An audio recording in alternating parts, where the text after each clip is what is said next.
Halo semuanya, kembali lagi bersama saya, Michael. Ya, di video kali ini kita akan membahas tentang Wyckoff Theory. Wyckoff Theory itu apa? Wyckoff Theory adalah salah satu pattern atau teori tentang analisa teknikal juga. Nanti yang kita bisa bahas penjelasannya lebih lanjut di video.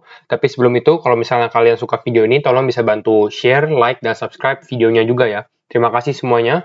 Kita akan coba untuk masuk ke dalam market dulu ya. Kalau misalnya kita lihat dari coin market cap sendiri, market sedikit rebound ya, sedikit naik kalau kita lihat dari sini. Kemarin sempat turun ke 33.000, lalu sekarang sudah di level 35.000 ya. Jadi sudah sedikit rebound. Untuk altcoin-altcoin lain memang cukup bagus. Kita lihat Cardano sendiri sudah naik 11%, jadi ini cukup bagus juga. Oke, kita mungkin bahas dulu tentang analisis price dari Bitcoin dulu ya. Kalau kita lihat analisis price dari Bitcoin, memang dia kemarin membentuk pola head and shoulder. Kalau kalian nggak tahu pola head and shoulder itu apa nih, left shoulder, head, dan right shoulder. Lalu kalau kita bikin prediksi harganya, memang dia bisa turun sampai ke level 33 ribuan gitu ya di sini ya. Dan memang terbukti bahwa price actionnya sendiri untuk Bitcoin price ini memang turun sampai ke level 33.000 juga. Jadi memang kita sudah mengenai target kita juga di demand zone ini yang warna kotak ungu gitu ya. Nah, kita di video kali ini akan membahas tentang Wyckoff Theory. Apa sih Wyckoff Theory? Nah, kita akan pindah chart dulu ya, karena ini chartnya baru lagi. Nah, ini adalah chartnya, terus kita ganti ke time frame 4 jam. Nah, ini adalah chartnya, saya coba. Nah, ini adalah chartnya. Chartnya memang cukup rumit, cukup complicated juga kalau kalian lihat ada fase-fasenya, lalu ada apa nih PSY, ada BC, ada ST, AR, SOW, dan lain-lain. Nanti kita bahas di videonya. Tapi sebelum itu saya nggak mau take credit juga karena memang ini kalau kalian buka di YouTube juga ada videonya, yaitu video dari Uncomplication. Ini videonya sudah ditonton 781.000 orang gitu ya. Ini memang dia yang pencetusnya, dia yang pertama kali membahas tentang Wyckoff Theory gitu ya. Nah, kita langsung bahas Wyckoff Theory dulu. Apa sih itu Wyckoff Theory? Kita baca dari sini. Nah, Wyckoff Theory itu pertama dipopularisasikan atau didirikan oleh Richard Demal Wyckoff sendiri. Jadi dia adalah orangnya. He is considered one of the 5 titans of technical analysis. Jadi dia memang pro, orang master memang di technical analysis seperti itu.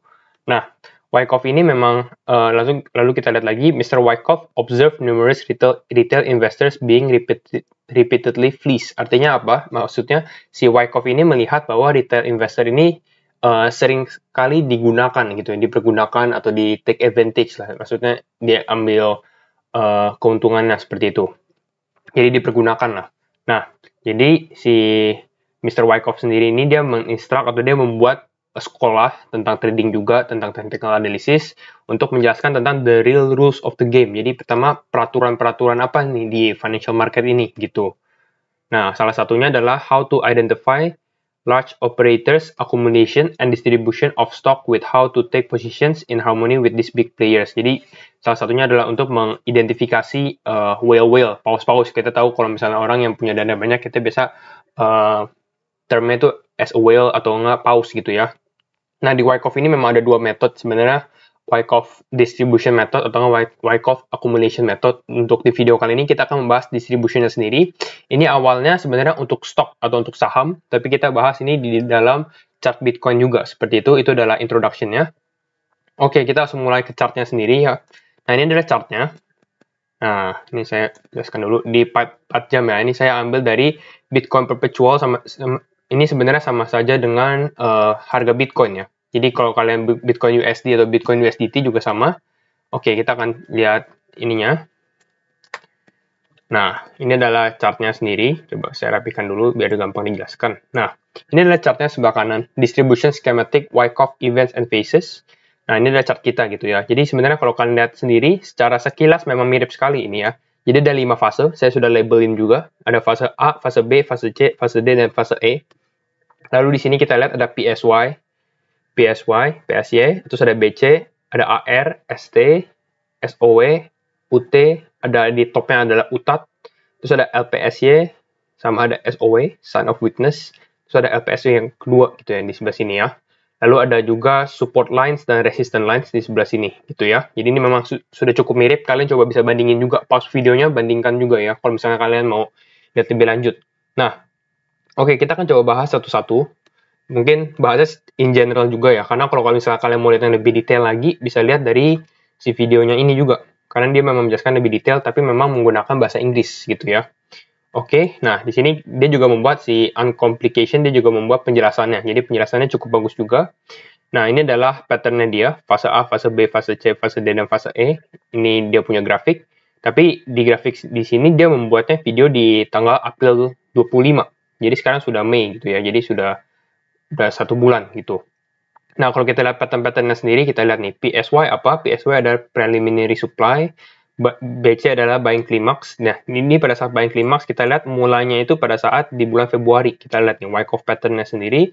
Nah, di bulan Februari, kalau kalian ingat itu, Tesla juga baru bilang bahwa mereka accept untuk menerima Bitcoin gitu ya. Makanya ini orang, oke, ini bagus banget, good news. Jadi orang pada beli juga gitu ya. Lalu, udah nyampe klimaksnya, ternyata di turun gitu ya. Nah, pada saat turun sendiri kita di fase automatic reaction, orang pada do intense buying, kita lihat dari sini. Intense buying, beli-beli, karena memang kan good news, ada berita bagus juga gitu ya. Orang lihat Tesla menerima Bitcoin, dan memang banyak berita-berita bagus juga tentang cryptocurrency, makanya langsung bisa rebound naik ke atas lagi. Kembali lagi saya ingatkan, ini 4-hour time frame gitu ya, jadi ini cukup short term. Lalu ada ST, ST adalah secondary test. Nah, ST ini adalah menandakan bahwa kita end fase A kita, fase A kita, fase pertama. Lalu kita lanjut ke sign of weakness. Ini kalian kalau misalnya mau baca penjelasannya bisa baca juga penjelasannya di deskripsi di videonya, ada linknya juga gitu ya. Bisa dilihat juga. Lalu ada UTAT. UTAT adalah uptrust. Jadi ini uptrust UT. Terus UTAT ini adalah uptrust after distribution. Jadi ini memang paling atasnya. Ini menandakan fase C juga. Jadi ini fase B, dia bermain di arah di sekitar nih, di resisten sama support kita nih, support sama resistennya. Nah, ini untuk fase B. Seperti ini. Lalu dia fase C adalah dia membuat UTAT. UTAT is the distributional counterpart to the spring and terminal shakeout in the accumulation of TR. Nah, ini memang dia untuk membuat high-nya seperti itu. Lalu kita masuk ke fase D. Di fase D ini ada LPSY. LPSY itu apa? Last point of supply gitu ya, seperti ini. Nah, ini kalau misalnya ini kalian juga bisa lihat dari ini saya juga buat ininya translatornya ini ke bahasa Indonesia juga, kalian bisa baca juga. Kalian juga bisa translate sih menggunakan Google Translate sebenarnya kan. Nah, lalu ada fase-fasenya sendiri. Kita bahas fasenya sedikit. Tadi yang kita sudah bahas adalah fase A di mana Tesla membeli. Lalu di sini memang lebih ke arah sideways juga walaupun memang tetap naik tapi bermain di arah daerah support dan daerah resistennya juga seperti itu ya. Lalu kita masuk ke fase C. Nah, fase C dapat menampakkan dirinya melalui uptrust, UT, atau enggak UTAT, uptrust after distribution. UT adalah kebalikan dari pegas. Ini adalah pergerakan harga di atas resistansi TR yang dengan cepat berbalik dan menutup TR. Nah, sebenarnya ini ujian sebenarnya. Nah, pada saat orang lihat 60.000 nih, orang udah nggak berani beli lagi. Kalau misalnya di atas 60.000, orang udah nggak mau beli Bitcoin seperti itu. Makanya harga Bitcoin pun turun seperti itu. Karena dalam technical analysis, dalam financial market, semua berhubungan dengan supply and demand gitu ya. Supply and demand itu sangat penting gitu ya. Orang berapa banyak supply dan berapa banyak demand. Apakah orang mau beli atau enggak seperti itu. Lalu ke fase C dan fase D. Oke, ini adalah kira-kiranya seperti itu. Kalian bisa baca sendiri juga gitu ya. Intinya adalah kalau fase E ini fase yang kita nggak mau terjadi gitu. Jadi sebenarnya ini disclaimer on. Ini memang masih bisa terjadi, patternnya masih bisa terjadi, dan kalau terjadi ini cukup bahaya juga. Makanya saya membuat video ini untuk informasi, untuk memberikan perspektif juga untuk kalian semua gitu ya. Apa yang bisa terjadi, kemungkinan lah. Bukan, jadi disclaimer on, ini kemungkinan. Saya juga nggak mau terjadi sebenarnya ya, karena cukup bullish juga kepada cryptocurrency. Oke, kita bisa exit dulu, kita full chart dari sini. Nah, hal yang kita harus tahu adalah sekarang kita di posisi mana nih? Sekarang kita di mana? Kalau kalian lihat dari chartnya sendiri, kalau kalian bisa baca, ya kita ini di sekitar fase D. Kita di fase D, tepatnya di sini nih kita di fase D. Kalau menurut saya, kembali deh kita keluarin chartnya lagi. Nah, kalau menurut saya ini, kita kalau misalnya di chart seperti ini fase D nih. Kita sekarang masih di SOW. SOW-nya itu di bawah sini gitu ya. Dan kita harus membuat Bitcoin bakal naik lagi kalau menurut saya ke daerah APSY yang kedua ke sini. Di sini APSY-nya yaitu di support line. Support line-nya itu di berapa? Support line itu di daerah 43.000 dan 45.000 lah seperti itu. Jadi ini adalah prediksinya. Lalu ini ada dua pattern sebenarnya kalau kalian lihat sendiri. Ada pattern yang warna arrow hijau dan arrow merah. Kenapa saya bikin 2? Karena kalau arrow merah ini yang akan terjadi Wyckoff distribution pattern yang bukan akan terjadi, tapi ini mungkin gitu ya, karena ini prediksi. Jadi dia bakal naik sampai ke LPSY, jadi naik ke LPSY, lalu turun membentuk apa? Lower low, jadi lebih bawah lagi gitu ya. Makanya dia turun, terus kembali lagi naik membentuk lower high-nya di sini. Jadi mungkin pertama ke 45.000, keduanya turun sampai 43.000. Nah, pada saat sini kita akan turun melewati fase E. Dan kalau misalnya pattern yang memang benar, ini kita bisa turun lebih dari, mungkin bisa ke level 20.000 Bitcoin gitu ya. Jadi ini cukup bahaya. Nah, tapi ada kemungkinan juga yang bisa terjadi. Kemungkinan apa yang bisa terjadi? Kemungkinan yang terjadi adalah yang arrow hijau. Nah, di arrow hijau ini apa yang bisa terjadi? Green arrow.